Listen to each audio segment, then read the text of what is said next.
नमस्कार विद्यार्थी मित्रों, आज हिंदी साहित्य के भक्ति काल में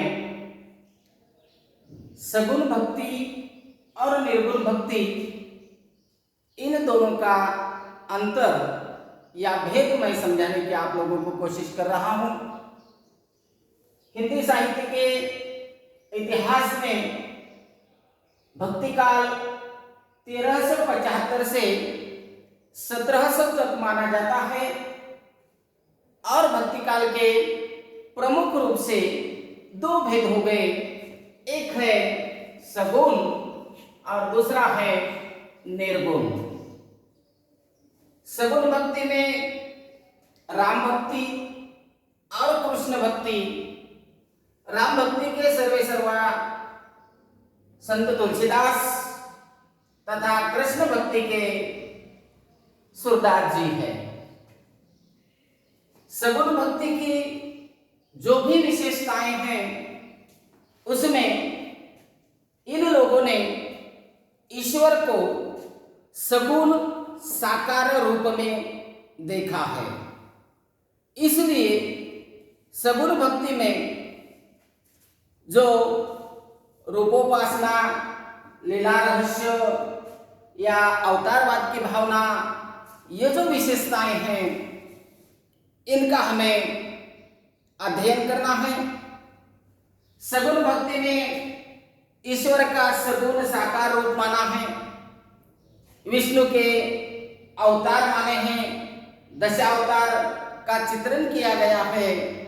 इसलिए सगुण की पहली विशेषता है अवतार भावना, यानी कि ईश्वर के अवतारों का इन्होंने चित्रण किया है। आप लोगों ने गीता में देखा है कि जब जब धर्म की हानि हो गई या पृथ्वी पर अन्याय और अत्याचार बढ़ गए तो यदा यदा हि धर्मस्य ग्लानिर्भवति भारतम, जब जब धर्म की हानि हो गई तब तब भगवंत ने अवतार लिया।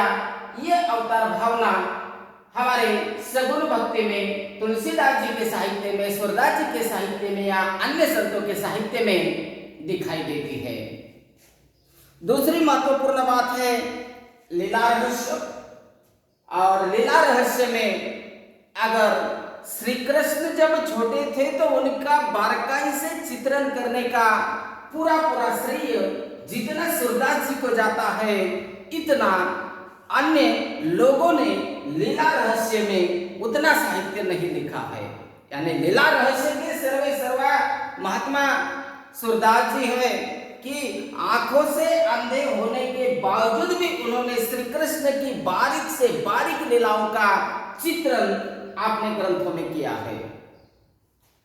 तीसरी विशेषता है रूपोपासना। सगुण भक्त को भगवान के नाम और रूप इतना विमुक्त कर लेते हैं कि लौकिक छवि उसके पथ में बाधक नहीं रह सकती।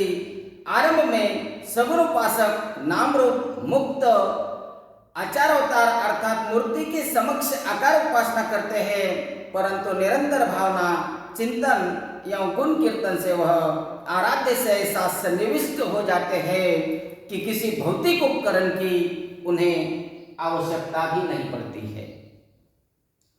चौथी विशेषता है अद्वैतवाद का विरोध। अब ये अद्वैतवाद शंकर जी का अद्वैतवाद है।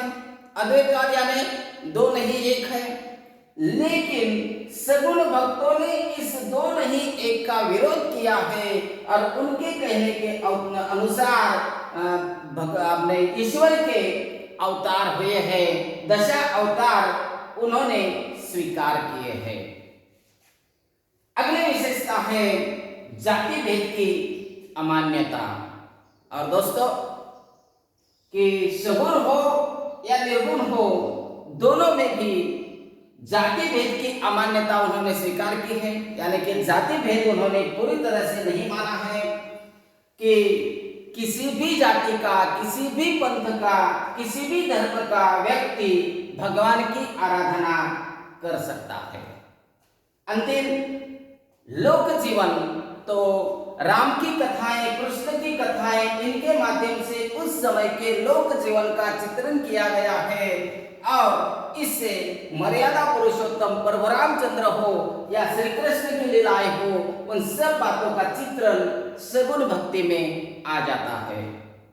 दोस्तों, दूसरा देखना है हमें निर्गुण, और निर्गुण भक्ति में महात्मा कबीर जी महत्वपूर्ण है। और कबीर जी ने सबसे पहले निर्गुण भक्ति में यह स्वीकार किया है कि ईश्वर का कोई आकार उकार रूप गंध नहीं है, वह एक अलौकिक शक्ति है। और उस अलौकिक शक्ति को मिलने के लिए गुरु के माध्यम से जाना पड़ता है, इसलिए उन्होंने गुरु का महत्व स्वीकार किया है। एक जगह कहते हैं, गुरु गोविंद दोनों खड़े काके लागू पाए, बड़े हरि गुरु जिन्हों गोविंद मार्ग दिखाए। प्रभु का मार्ग दिखाने वाला गोविंद गुरु ही है, इसलिए गुरु की महत्ता को उन्होंने स्वीकार किया है। दूसरी विशेषता है बहुदेववाद का विरोध।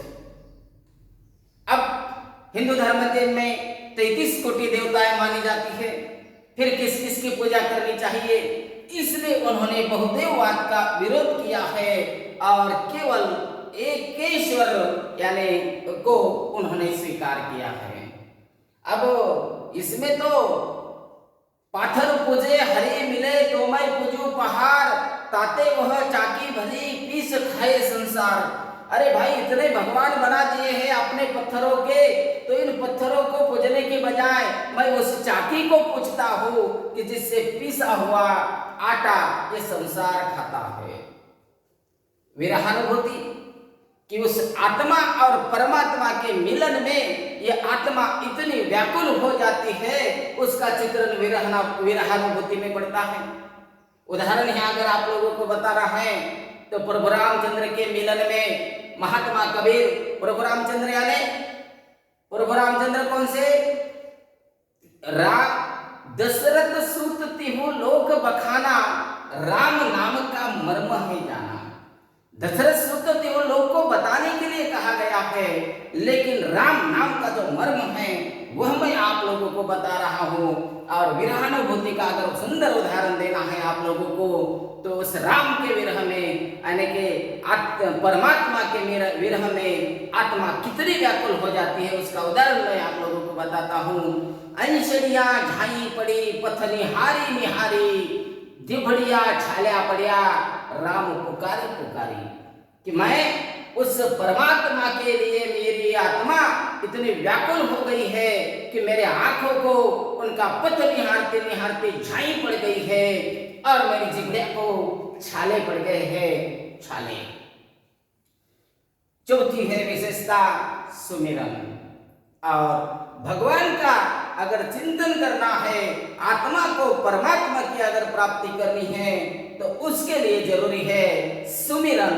और सुमिरन यानी नाम स्मरण, यानी घर पर बैठकर ही अगर आप सुमिरन करेंगे तो ही वह महत्वपूर्ण होगा। घर घर दर दर भटकने की कोई आवश्यकता नहीं है, यह वे अपने सुमिरन के माध्यम से बताते हैं। और इसका अगर उदाहरण आप लोगों को बताना है तो पोथी पढ़ी पढ़ी जगमुआ, पंडित भया न कोई, ढाई अखर प्रेम का पढ़े सो पंडित होई। कि भगवान का नाम लेने के लिए जोर जोर से पोथी पढ़ाने की जरूरत नहीं है, जोर जोर से चिल्लाने की जरूरत नहीं है, तो उसके लिए प्रेम का अगर एक शब्द ही हम लोगों ने स्वीकार किया तो ही हम परमात्मा, आत्मा और परमात्मा का मिलन हो सकता है।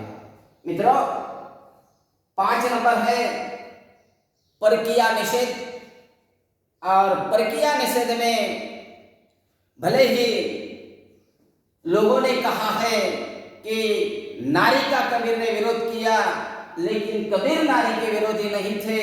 वे इस तरह से कहते हैं, पतिव्रता मैली भली काली कुचित कुरूप। और एक बात सुनिए, पतिव्रता मैली भली काली कुचित कुरूप, पतिव्रता के रूप में 12 कोटि स्वरूप।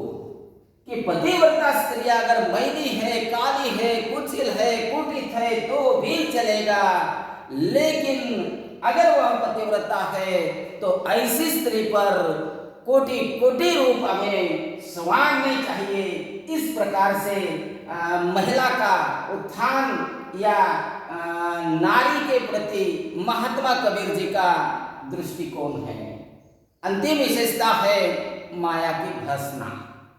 अब माया की भर्त्सना यानी आत्मा और परमात्मा के मिलन में अगर कोई बाधा आती है तो वह है माया, और इस माया को अगर नष्ट करना है, इस माया का विरोध करना है, इस माया को अगर हटा दिया तो आत्मा और परमात्मा का मिलन जल्दी हो जाएगा। इसलिए महात्मा कबीर माया को महाठगिनी कहते हैं।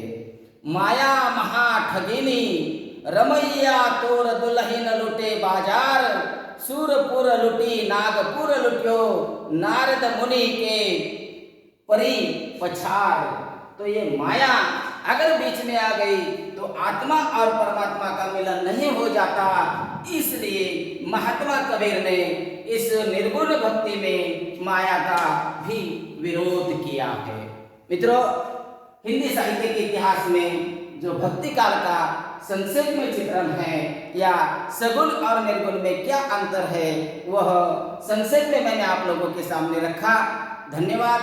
मैं प्राध्यापक डॉक्टर शंकर पजई, तोष्णीवाल महाविद्यालय, सेनगांव। धन्यवाद।